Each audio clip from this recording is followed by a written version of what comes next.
The horrible end came fast. Adrian Street died at 82 in July 2023. The truth about his death is far worse than fans imagine. The man who shocked wrestling with makeup and glitter suffered a brutal final chapter that began with a stroke and ended in sepsis. Adrian Street was wrestling's most controversial figure. Known as the exotic one, he wore makeup and kissed opponents in the ring. He broke every rule about what a wrestler should be. His flamboyant persona made audiences furious. But behind the glitter was a man tougher than anyone realized. Street's journey to fame started in the coal mines of Wales. Born December 5, 1940, in Bryn Mawr, South Wales, he grew up in a mining family. His father worked in the mines for 51 years. This was a hard life that Street wanted to escape. At just 15 years old, Street made a bold choice. He left school and his family behind. He traveled to London with one dream: becoming a professional wrestler. His early years were brutal. He worked in a factory, swept Wembley Stadium, and sometimes slept on park benches when he couldn't afford a room. In 1957,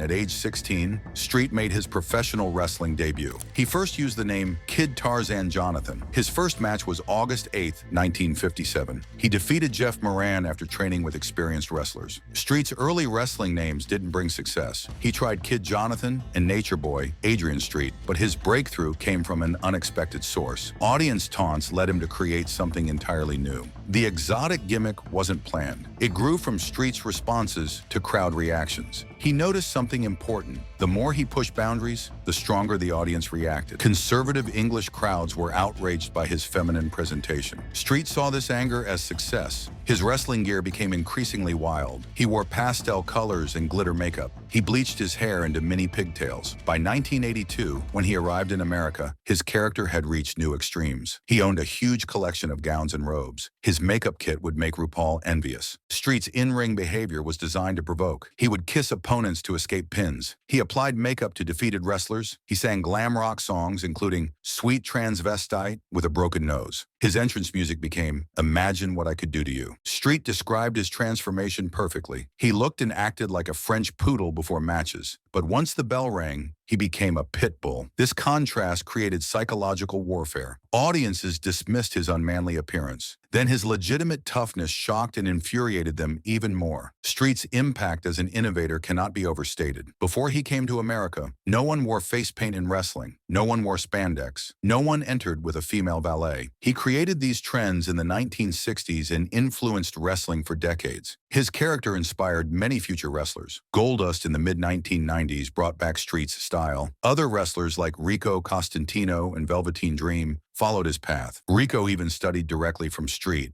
The Wrestling Observer newsletter gave Street the Best Gimmick Award in 1986. A crucial part of Street's success was Linda Gunthorpe Hawker. She became Miss Linda, his manager and real-life wife. Linda had wrestled in Britain during the 1970s under the name Blackfoot Sue. Their partnership transformed Street's act into a dynamic double act. Miss Linda became one of America's first female wrestling ballets. Miss Linda added mystery to Street's provocative character. She helped with his in-ring antics. She would let Street step on her back to enter the ring. She straightened his robe and sometimes interfered in matches. Their partnership created complex reactions from audiences, making the gimmick more potent and memorable. Street's career was truly global. He worked primarily as a villain across the UK, Germany, Canada, and Mexico. Adrian and Miss Linda debuted in North America in 1981. They appeared in Calgary, Mexico, and Los Angeles before settling in Alabama.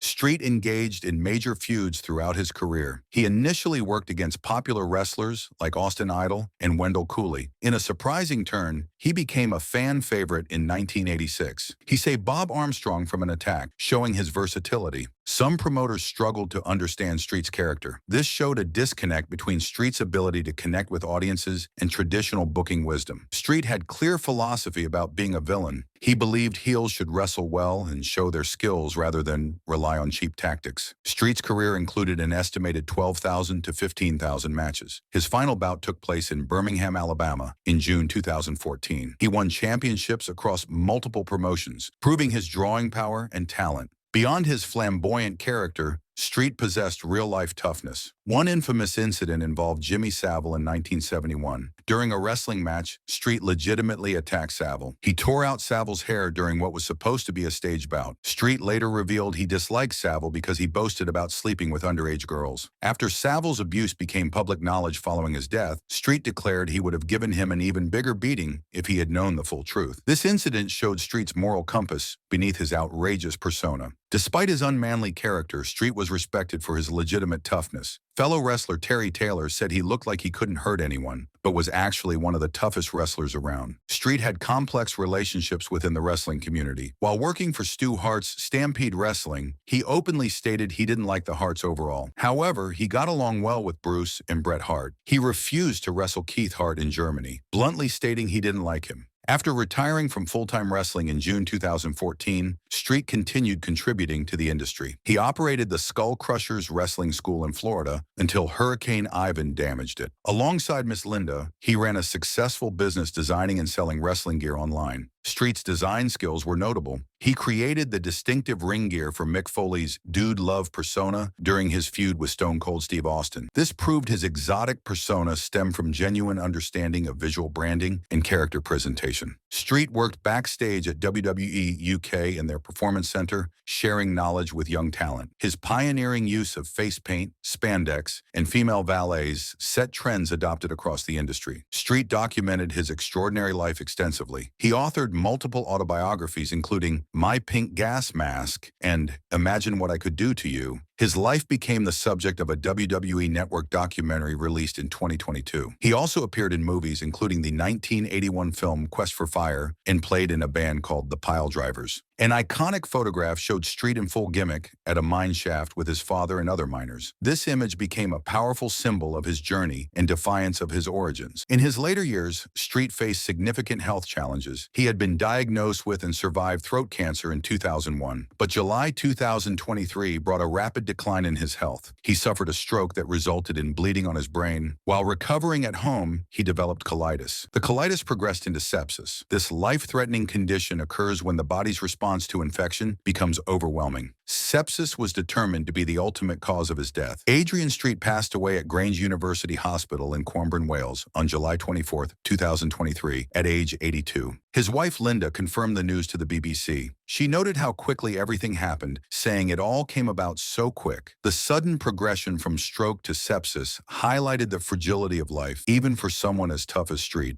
Following his death, prominent wrestling figures paid tribute. WWE's Triple H remembered him as a genre-bending pioneer and expressed honor at calling Street a friend. William Regal and Drew McIntyre shared condolences, acknowledging his pioneering spirit. McIntyre specifically praised Street as being before his time and one of the toughest men anyone could meet. These tributes represented significant validation of Street's contributions. While his gimmick was controversial and misunderstood during his active career, modern industry leaders now recognize his foundational impact on wrestling character development. Adrian Street's journey from Welsh coal mining to global wrestling icon demonstrates unwavering determination and creative genius. The Exotic One was more than a wrestler. He was a performance artist who challenged boundaries and changed sports entertainment forever. His legacy lies not in championships won, but in the courage to be truly unique and inspire future generations of performers. If you enjoyed this story, drop us a like and subscribe for more stories like Adrian's. Thanks for watching.